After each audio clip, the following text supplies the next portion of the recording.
नमस्कार साथियों, स्वागत है आप सभी का सत्या एक्सीलेंट यूट्यूब चैनल पे। कल की डेट में मैंने आपको 1 से लेकर 120 तक क्वेश्चन बताया था, जो कि पिछली वीडियो आप देख लीजिएगा। और आज की डेट में हम स्टार्ट करने वाले हैं क्वेश्चन नंबर 121 से। तो चलिए वीडियो को स्टार्ट करते हैं। और इसमें आपको बता दें साथियों, आईटी इलेक्ट्रीशियन सेकेंड ईयर के मोस्ट इंपॉर्टेंट क्वेश्चन बताए जाएंगे। और सभी क्वेश्चन आपका नेमी क्वेश्चन बैंक से लिया गया है, जो कि परीक्षा के लिए काफी इंपॉर्टेंट है। तो चलिए आज का क्वेश्चन शुरू करते हैं क्वेश्चन नंबर 121 से। जिसमें साथियों क्वेश्चन नंबर 121 में पूछा जा रहा है कि डीसी शंट मोटर में क्या प्रभाव पड़ता है यदि इसका आपूर्ति टर्मिनल को आगे यहाँ पर नीचे क्वेश्चन में कह रहा है कि आपस में बदल दिया जाए। अब क्वेश्चन में एक चीज यहाँ पर गौर से ध्यान दीजिएगा। इसमें सवाल में एक चीज आपको देखने को मिल रहा है कि इसमें साथियों कोई भी फील्ड की बात ना किया गया है। मतलब कि फील्ड का नाम ही नहीं ले रहा है और न ही आर्मेचर वाइंडिंग का। तो घूर्णन की दिशा में कोई भी परिवर्तन नहीं होगा। अर्थात आप ऐसे भी कह सकते हैं कि मतलब इसमें शंट एक ही दिशा में गति करेगा। तो हम यहाँ पर कह सकते हैं कि यहाँ पर जो आपको ए ऑप्शन देखने को मिलता है कि एक ही दिशा में चलता है, तो ये आपका ऑप्शन नंबर सी। और कौन सा चलता है? तो शंट चलता है। ध्यान रखिएगा, शंट मोटर का यहाँ पर बात किया जा रहा है। तो हम यहाँ पर मारेंगे ऑप्शन नंबर सी, बिल्कुल करेक्ट आंसर। आगे देखते हैं साथियों, अगले क्वेश्चन को देखिए। अगले क्वेश्चन में पूछा जा रहा है कि यदि डीसी शंट मोटर की फील्ड वाइंडिंग ओपन सर्किट में हो तो गति क्या है? ए ऑप्शन चलना बंद हो जाएगा, बी ऑप्शन मोटर सामान्य रूप से चलती है, सी ऑप्शन धीमी गति से चलती है, डी ऑप्शन बहुत ही तेज गति से चलती है। यदि डीसी शंट मोटर की फील्ड वाइंडिंग ओपन सर्किट हो जाए उस समय बात किया जा रहा है। तो यदि डीसी मोटर की घूर्णन की दिशा, ध्यान रखिएगा, यदि बात करें घूर्णन की दिशा की, तो ये दो बातों पे निर्भर करती है। पहली बात ये कि आपका एन प्रोपोर्शनल टू ईबी होना चाहिए। मतलब कि डीसी मोटर की जो घूर्णन गति होनी चाहिए, जिसको एन से इंडिकेट किया जाता है, वो एन प्रोपोर्शनल टू ईबी होनी चाहिए। तो ये जो आपका कब देखने को मिलेगा, जब डीसी मोटर की घूर्णन की गति बैक ईएमएफ के समानुपाती होगी। तो ये आपका पहला यहाँ पर एन प्रोपोर्शनल टू ईबी हो जाता है, पहला शर्त। दूसरी शर्त ये होती है कि जब फील्ड फ्लक्स के व्युत्क्रमानुपाती होती है।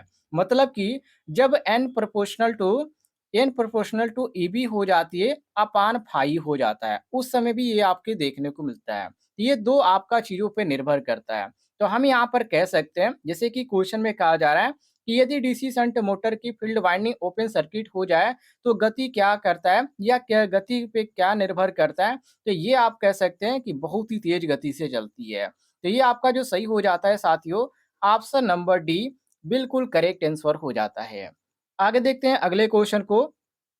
अगला क्वेश्चन आपके सामने क्वेश्चन नंबर 123, जिसमें पूछा जा रहा है कि शून्य भार से पूर्ण भार में डीसी शंट मोटर की गति कम होने का क्या कारण है? वेरी वेरी इंपॉर्टेंट क्वेश्चन है साथियों। देखिए, घूर्णन गति कम, मतलब कि यदि घूर्णन गति कम हो रही है और घूर्णन की गति कम हो रही है, कम होने का मतलब ये होता है कि जो ईएमएफ का मान है वो कम है, या फ्लक्स का मान क्या उस समय देखने को मिलेगा, उस समय बढ़ता हुआ नजर आ जाएगा। तो उसी को हम सूत्र के अनुसार जानते हैं, जो कि यहाँ पर ईएमएफ का सूत्र क्रिएट होता है। ईबी बराबर ईबी बराबर होता है साथियों V L minus I A into R A हमारा क्रिएट होता है। ये हमारा जो होता है सूत्र क्रिएट होता है, ये इस प्रकार ईबी बराबर V L minus I A into R A, ये हमारा सूत्र क्रिएट होता है। और चित्र में भी आप यहाँ पर देख सकते हैं, जो साथियों यहाँ पर आपको जो देखने को मिल जाता है, यहाँ पर घूर्णन की जो गति है वो क्या हो रही है, घूर्णन की गति जो हो रही है कम हो रही है, ऊपर आप यहाँ पर दिखाया जा रहा है। और इसका जो यहाँ पर जो फ्लक्स आपको देखने को मिल जाता है, ईएमएफ का जो मान देखने को मिल जाता है वो बढ़ता हुआ नजर आ रहा है। तो आप ऐसे भी इसको पकड़ सकते हैं। अब यहाँ पर ऑप्शन में यदि देखें, तो ऑप्शन में यहाँ पर कौन सा ऑप्शन मैच कर रहा है? जैसे कि ए ऑप्शन दिया गया कि शंट फील्ड करंट बढ़ाता है, बी ऑप्शन दिया गया शंट फील्ड करंट घटाता है, और यहाँ पर सी ऑप्शन दिया गया आर्मेचर वोल्टेज ड्रॉप बढ़ता है। ये आपका बिल्कुल सही हो जाता है। सी साथियों आपका बिल्कुल करेक्ट आंसर हो जाएगा। आगे देखते हैं अगले क्वेश्चन को, क्वेश्चन नंबर 124 को। इससे संबंधित मैंने आपको एक और क्वेश्चन बताया था, जो कि ऊपर इस तरह यहाँ पर लाइन लगा हुआ था, ठीक है। वो मैंने आपको बताया था, ध्यान रखिएगा, पिछली वीडियो में आपको देखने को मिल जाएगा।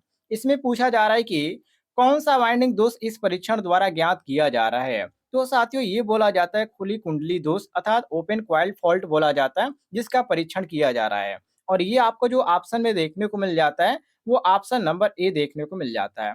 तो ये साथियों आपका बिल्कुल करेक्ट आंसर हो जाएगा। आगे देखते हैं अगले क्वेश्चन को।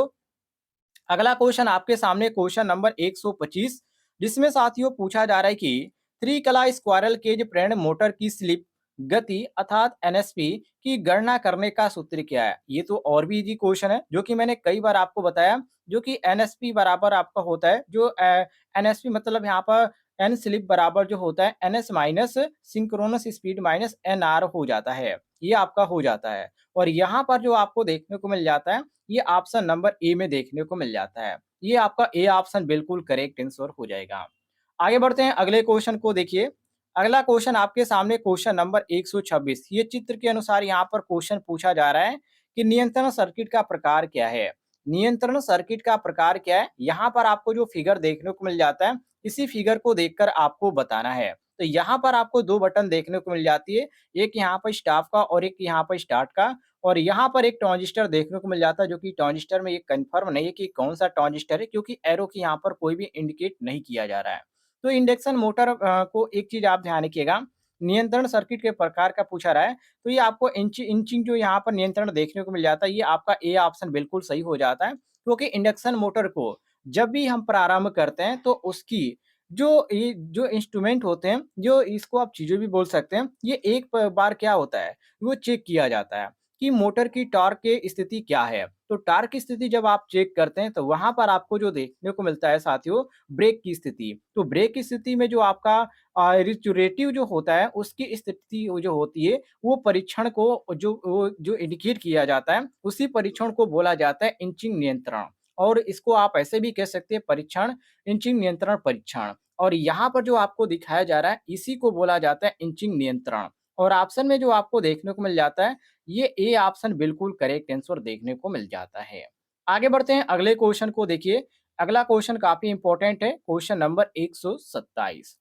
क्वेश्चन नंबर 127 में साथियों पूछा जा रहा है कि एसी मोटर के स्टेटर में कुल विद्युत डिग्री की गणना करने के लिए किस सूत्र का उपयोग किया जाता है। ये तो काफी इजी है, 180 गुणे पोलो की संख्या होता है, जो कि ऑप्शन में आपको जो देखने को मिल जाएगा वो ऑप्शन नंबर डी में देखने को मिल जाएगा।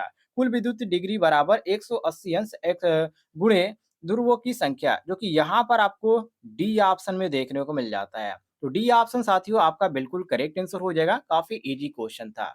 चलिए आगे बढ़ते हैं अगले क्वेश्चन की ओर। अगला क्वेश्चन आपके सामने क्वेश्चन नंबर 128, जिसमें पूछा जा रहा है एसी मोटर स्टेटर का नाम क्या है।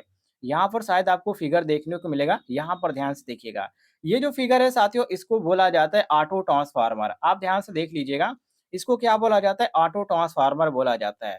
फिगर से ही आप इसको पहचान सकते हैं। ये आपका जो सही हो जाएगा ऑप्शन नंबर बी, बिल्कुल करेक्ट आंसर हो जाएगा। आगे बढ़ते हैं अगले क्वेश्चन को देखिए, क्वेश्चन नंबर 129 को, जिसमें पूछा जा रहा है कि एसी थ्री कला प्रेरण मोटर की तुल्यकालिक गति ज्ञात करने का सूत्र क्या है।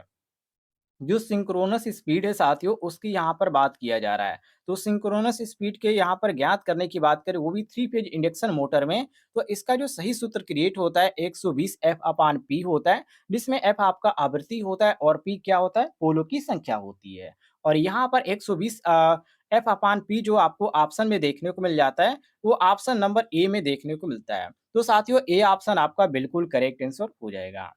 आगे देखते हैं अगले क्वेश्चन को, क्वेश्चन नंबर 130 को, जिसमें पूछा जा रहा है कि पूर्ण लोड पर 10 एचपी 3 कला प्रेरण मोटर की चलाने के लिए फ्यूज दर क्या है। ये भी क्वेश्चन आपका काफी इंपॉर्टेंट है। तो देखिए 2 से 3 गुना इसको माना जाता है। बाकी यहाँ पर देखेंगे ऑप्शन में, तो यहाँ पर आपको 10 एम्पियर यहाँ पर और यहाँ पर 15 एम्पियर दिया गया है और यहाँ पर आपका दिया गया 25 एम्पियर। तो यहाँ पर आपका जो सही हो जाता है ऑप्शन नंबर सी हो जाता है। क्योंकि साथियों यहाँ पर आपका सही हो जाएगा ऑप्शन नंबर सी, क्योंकि 2 से 3 गुना मैंने आपको बताया, तो 10 यहाँ पर एचपी की बात करें तो 10 यहाँ पर आपका जो हो जाएगा 10 से आपका यहाँ पर 25 आपका हो जाएगा। ये आपका सी ऑप्शन बिल्कुल करेक्ट आंसर हो जाएगा। उम्मीद है आपको जानकारी पसंद आई होगी, तो इस वीडियो पर एक लाइक कीजिएगा और चैनल पे नए होंगे तो चैनल को भी सब्सक्राइब कर लीजिएगा।